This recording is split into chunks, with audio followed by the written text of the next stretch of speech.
Bakit mahalaga ang kaluluwa ng isang tao? Sapagkat ang kaluluwa ay walang kamatayan. Siya ay pupunta sa eternidad. Tingnan ninyo yung binasa natin kanina, mga kapatid. Ang binasa natin sa Luke chapter 12:15. Sabi ng Panginoon, magagmasid kayo at mag-ingat kayo sa lahat ng mga bagay ng kasakiman.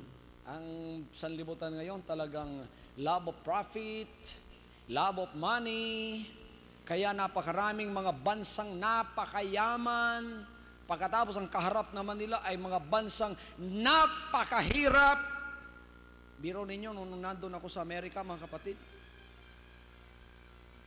sabi ko sa sarili ko, kung ang mga pagkain itinatapon ng bansang ito iipunin, kahit ang buong Asia siguro mapapakain. Pumunta kami sa mga restaurant, ang mura ng kanilang mga pagkain, masarap pa.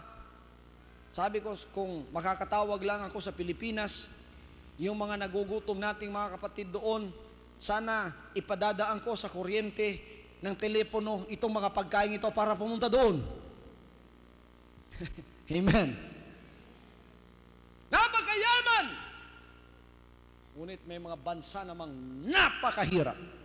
You know why? The imbalance of wealth in this world, because of greed, because of covetousness, because of the love of profit. Yung iba, may mga marangyan ng buhay. Gusto nila lalo pang yumaman. May profit siya ngayong medyo malaki-laki. Gusto niya pagkakinabukasan, mas malaki pa. Itong mayaman dito na binasa natin sa Luke 12:15, marahil ganun din ang kanyang mentalidad, mga kapatid.